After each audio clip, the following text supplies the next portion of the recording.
Hello, in today's episode, I spend far too much time weathering and chipping a roof that ultimately I cover up with snow. I scratch build a rustic cabin. As of the making of this project, it's currently summer. It is far too hot outside. Yesterday it was 115, today it was 117. So I want a little bit of escapism, because even the nights here don't get much colder than 95. I could really go for some of that colder weather right about now.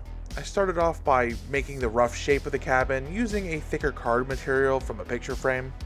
And once I had all the walls assembled, I glued everything in place and gave it a quick coat of primer. And then I applied some planks. These planks are just some coffee stir sticks that were stained using the Luke Towan vinegar and steel wool method. And then to break up the monotony of all the wood, I wanted to do like a cobbled or a piled stone wall on either side of the cabin. For this, I just used a mixture of talus and some sifted stones or little pebbles from my backyard. I feel like they were a little too small. I was hoping for a little bit larger of a stone, but ultimately I think it came out pretty good for what it was. With the stones now dry, I gave them a quick little base coat of a gray color. I followed this up with picking out a couple stones here and there with a few other colors just to vary up the rocks a little bit more. Just using some lighter or a little bit darker grays. Again, just for that added variety. I wanted to then recreate like these stones were mortared in place or cemented in place, so I sprinkled on some plaster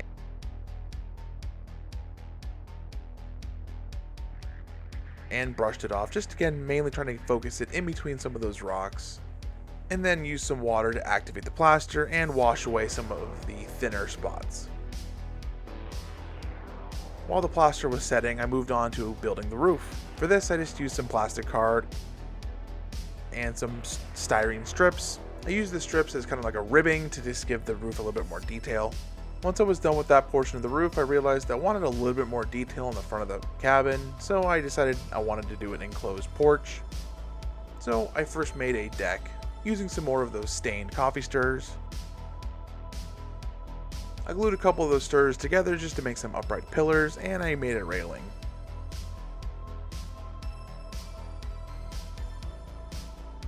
Once I had the rafters for the roof made, I then proceeded to build the roof again.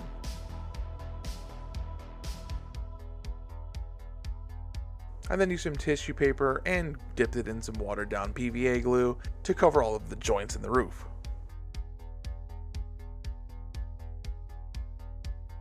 And once it was dry, I gave it a quick coat of primer and then went to town painting. I'd actually started painting this roof before I had fully set my mind straight on whether or not I wanted to do complete snow cover or not. I went into painting it thinking it would be exposed. So once again, I used that green as a base coat and further lightened it using another green color and focused it haphazardly in the center in between the ribs of the roof.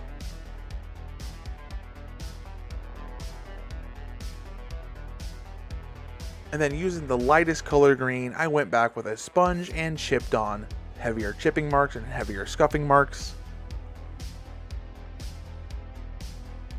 I then took a dark brown rusty color and focused it on the newly formed chips just in the centers and along the edges.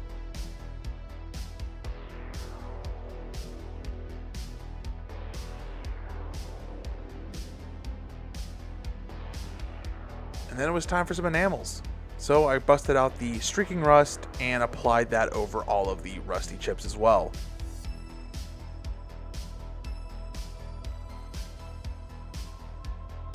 Now that it's looking sufficiently derelict and forgotten, we now need to dirty it up a little bit.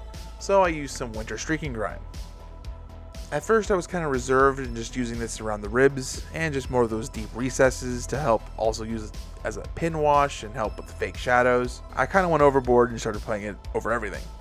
It's really a shame that I had to cover it all up with snow in the end because I really liked the way it looked, but it didn't make sense otherwise, so it had to be done. At least we all know, and it was at least a great opportunity to practice some techniques. With the cabin down, it now needed a home. Once again, I used some styrofoam for the base and built up some landform on the right hand side and cut some rocks to build for the rock face. I wanted this cabin to be next to a semi-frozen river, so I used the heat gun to kind of just make a small little depression into the foam. With the general landscape now in place, I then applied some of the ground texture. Again, this is my standard method of applying ground texture, which is just blown attic insulation, blended up in a blender, added with some plaster and some water to activate the plaster, and applied to the ground as you see fit. Once the ground texture was mostly dry, I painted it with some brown paint, in this case burnt umber, and gave the rocks a base coat of a dark gray color. Once the paint was mostly dry, I then applied some watered down Mod Podge so I could apply the dirt texture. I apply my dirt texture the same way Luke Towan does, which is just, again, a paint can lid full of dirt with a little bit of grout in it, and a stocking over the top of it, and then you just sift it over the ground texture. Once the dirt texture was applied, I went over it with a few little stones here and there, mainly focusing on the riverbed and just, again, maybe underneath some of the rock piles and here and there, just to give it a little bit more texture. Once everything had fully dried, I wanted to unify all of the colors, so I went over it with a brown paint from Vallejo. It was now time to apply the static grass. For this, I worked in small sections by applying some PVA glue and just random little bunches here and there, trying to keep it as non-uniform as possible.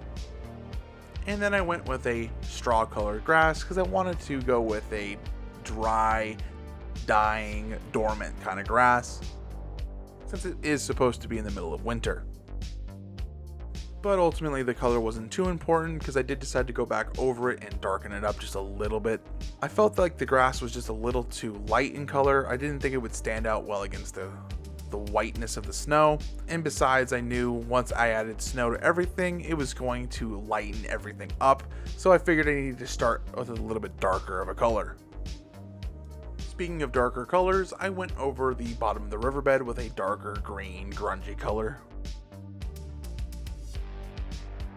And then it was on to some trees. I figured this cabin was going to be in the middle of the woods, so I needed some pine trees. I remember seeing a long time ago on YouTube, I can't remember where it is. If I find it, I'll link it in the description below. There was this really cool tutorial on how to make pretty affordable pine trees that looked kind of realistic, or at least realistic enough once you cover them in snow. And the base material for that was actually this green furnace filter material.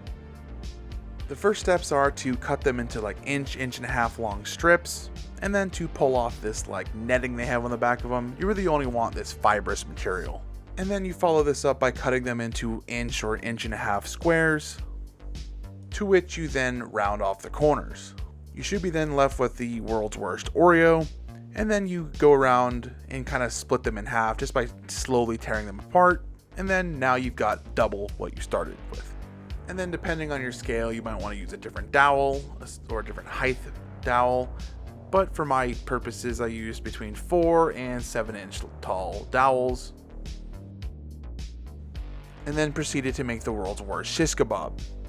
Maybe I'm hungry. What's with all these food analogies? Anyway. And then you can go back and start trimming the tops and the edges, just so you can kind of get more of that traditional pine tree shape. Once I was happy enough with the shape, I then gave it a coat of brown paint.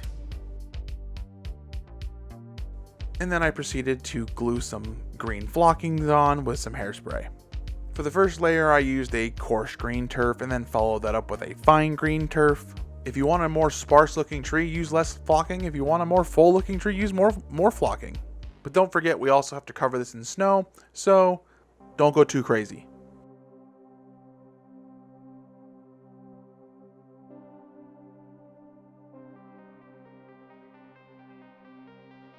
Once the trees were done, I went about applying them to the scene.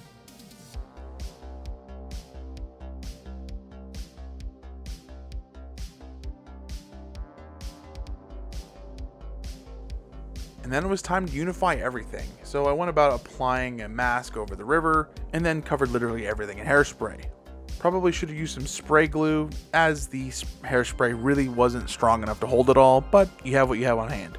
And then it was time for some snow. I used a strainer and poured the snow through it.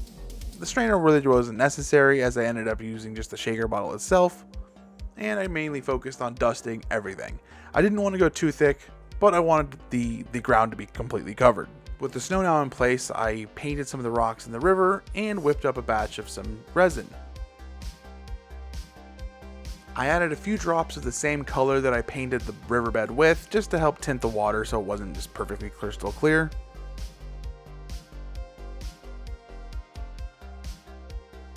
I ended up using the last of my epoxy resin for the river, and I knew I wanted to do these kind of like ice effects that I'd seen in other dioramas. I used some of my Woodland Scenics Realistic water, which I added a little bit of white paint to, just to help tint it a little bit. And focus that mainly on the sides of the river.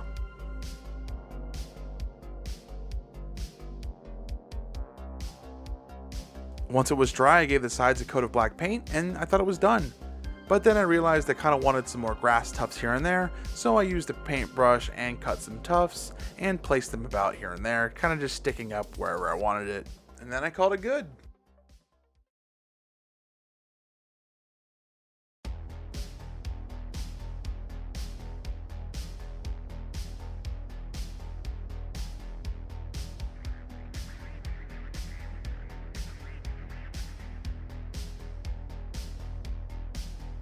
So yeah, another project down. It was a lot of fun making this one. I think I need to figure out some way of introducing quicker paced content, or some way of making maybe some smaller scope things in between bigger things, just so I can get more content out.